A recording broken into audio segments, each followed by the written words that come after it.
Vamos a platicar con Lucía Melgar. Ella es profesora de Literatura y Género y Crítica Cultural, doctora en Literatura Hispanoamericana por la Universidad de Chicago, con maestría en Historia por la Universidad y la misma universidad y licenciatura en Ciencias Sociales. Lucía, muy buenos días, gusto de saludarla. Igualmente, Karina, buenos días, ¿cómo ha estado? Muy bien, muchísimas gracias y gracias por atender esta llamada porque queríamos pues analizar este contexto porque la verdad es una situación que nos sigue preocupando, nos preocupa y pues vemos que no hay una respuesta, sigue existiendo el tema de asesinatos violentos, de feminicidios en contra de mujeres, obviamente no solamente en Sonora, sino también a nivel nacional. Platíquenos, Lucía, ¿cómo ve este contexto estatal y nacional?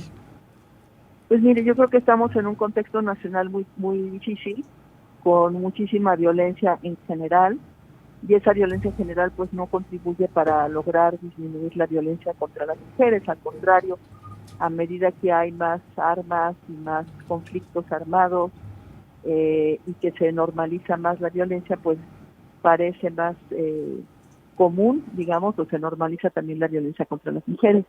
Entonces, en ese sentido, pues yo creo que es una situación nacional y aparte, pues Sonora tendrá sus características particulares, ¿no? Lleva unos años, yo creo, por lo menos más de un año o 2 años, con un alza en la violencia y en la violencia contra las mujeres y sobre todo asesinatos muy cruentos. Entonces, pues sí, estamos ante una situación preocupante que requiere pues una estrategia integral contra la violencia, que es lo que no tenemos. Uh-huh. Yo comentaba, Lucía, bueno, ayer o hacía referencia a la autoridad, en este caso la Fiscalía, sobre pues el tema de cómo se atienden los feminicidios o la capacidad de resolución de los casos de feminicidio, en donde señala la autoridad que en promedio es del 98.3, que los casos registrados del 2013 a abril de este año se han resuelto con sentencia condenatoria. Y yo decía, o bueno, criticaba este tema porque lo que no queremos es que haya casos que resolver, pues, o que Claro, sentenciar, exacto. ¿no? O sea, no podemos presumir un dato de resolución, lo cual es bueno, pero lo ideal es que no lleguemos a este caso, que no existieran casos de feminicidios. Claro, exactamente. Y Uh-huh. mire, yo pues, no voy a poner en duda datos que no he revisado, ¿no? Uh-huh. Pero sí le diría que suena muy raro que el 98% sea resuelto, pongamos que sí sea el caso, ¿no? Uh-huh. Pero como usted dice muy bien, lo que hay que hacer es prevenir y es lo que no se ha hecho. O sea, llegamos en general en el país hay una altísima tasa de impunidad. Sí.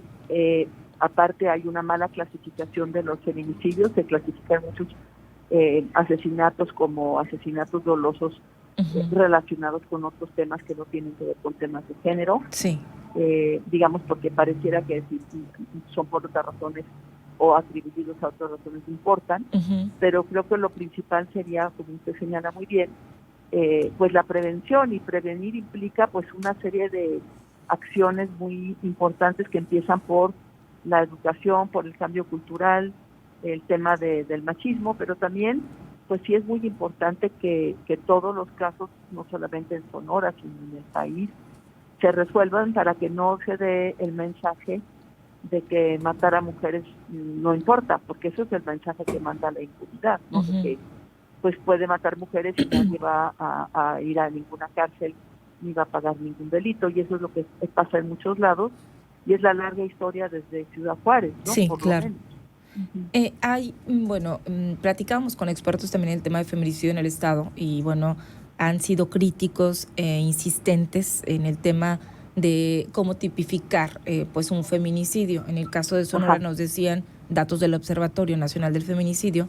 Hasta este lunes pasado solamente teníamos 7 tipificados como feminicidios, pero más de 40, creo que 40 y tantos, 46, no recuerdo, pues como homicidios dolosos o que no han sido tipificados. Realmente, ¿qué sucede en esto? Si hay un protocolo, hay pues lineamientos muy específicos y muy claros, ¿en dónde está atorado el asunto?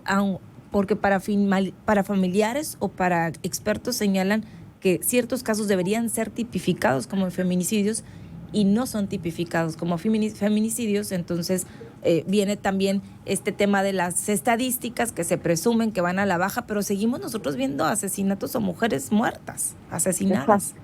Sí, ese es un problema, digamos, han querido incluso borrar el tipo penal de feminicidio, ¿no? Porque sí que no lo entiende, pero el tipo penal de feminicidio es muy claro. O sea, son razones de género, es que haya saña, que haya mutilación, que haya tortura, que haya, privación de la libertad anterior. Sí. En relaciones íntimas, pues que haya violencia previa. O sea, hay toda una serie de características que pues da la impresión de que los casos recientes las cumplen, pero a veces prefieren clasificarlo como homicidio doloso y atribuyen el tema a drogas o a que era la pareja de cuentas, o que era la pareja de una persona violenta y demás, pero pues todo eso, o sea, hay características particulares del feminicidio, la forma en que se mata a la mujer, la forma en que se deja el cadáver en un lugar público, etcétera, que pues eso lleva a tipificar como feminicidio, ¿no? Entonces, sí hay un problema porque, digamos, los estados han puesto como un foco rojo en decir el feminicidio, porque tiene que ver con la alerta de género. Claro. Pero el problema es mucho más amplio, o sea, la idea es que no se asesine a nadie, pero en particular estamos hablando de que no se asesine a mujeres, ¿no? Y muchos de estos asesinatos se dan en las casas por la pareja, o se dan en la calle también, ¿no? O se dan porque hay privación de la libertad primero y luego hay un asesinato. Entonces, pues creo que lo importante es evitar eso, ¿no? Evitar todos los casos. Y pues con las medidas que se están tomando, pues no se va a resolver. Hemos tenido casos, y bueno, está este contexto nacional de Irma Lidia también, pues que había previamente, se ha filtrado información, una denuncia por maltrato o violencia familiar, y hemos notado que hay muchos casos en donde hay antecedentes, e inclusive hay medidas de órdenes de restricción que son violadas constantemente, y bueno, la víctima pues termina siendo asesinada en manos pues de su pareja o de algún conocido o qué sé yo. Y bueno, ¿dónde está lo más delicado esto? Sé que es un tema muy complejo y que vienen diferentes situaciones, hay personas que son desaparecidas de la libertad, obviamente, y muchas pues atribuyen que las familias no ponen la denuncia y que por eso no hay una búsqueda, y sabemos que el tiempo es vida, en fin, es un tema muy complejo. Pero ¿dónde cree usted, Lucía, que podría ponerse mayor énfasis para poder evitar pues este tipo de asesinatos? ¿La prevención en qué sentido? Bueno, la prevención es que, por ejemplo, si una mujer efectivamente va a denunciar violencia previa o amenazas o este tipo de cuestión, le den seguimiento a las autoridades, ¿no? Y no le digan que pues no, que no le pasó nada, que solamente es un golpecito, que vaya a pedir perdón, que se porte bien, que son muchas cosas que siguen haciendo en todo el país. Que no deberían de pasar, pero que siguen sí, vea documentándose. Usted el caso del feminicidio en la Ciudad de México hace una semana.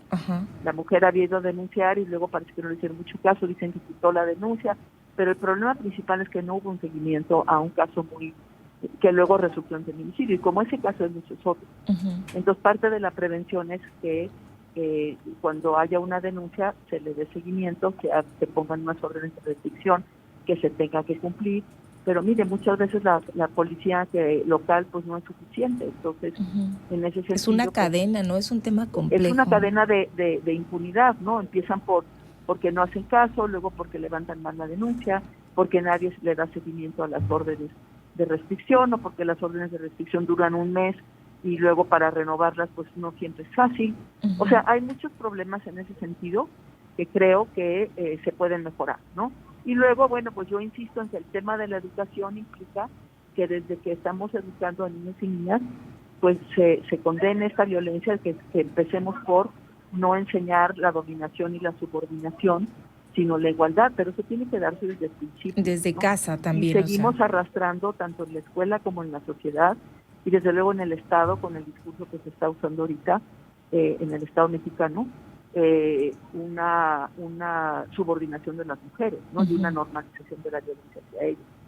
Sí, lamentablemente. Y bueno, obviamente cuando hablamos del tema de homicidios, de asesinatos, de violencia, queremos que esto pare y esté en todos los contextos. O sea, estamos viviendo fenómenos o una serie de fenómenos, pero sobre todo en el tema de violencia, particularmente estamos hablando del tema de mujeres, porque bueno, es lo que corresponde este día o este tema, pero la violencia está imparable en general en nuestro país.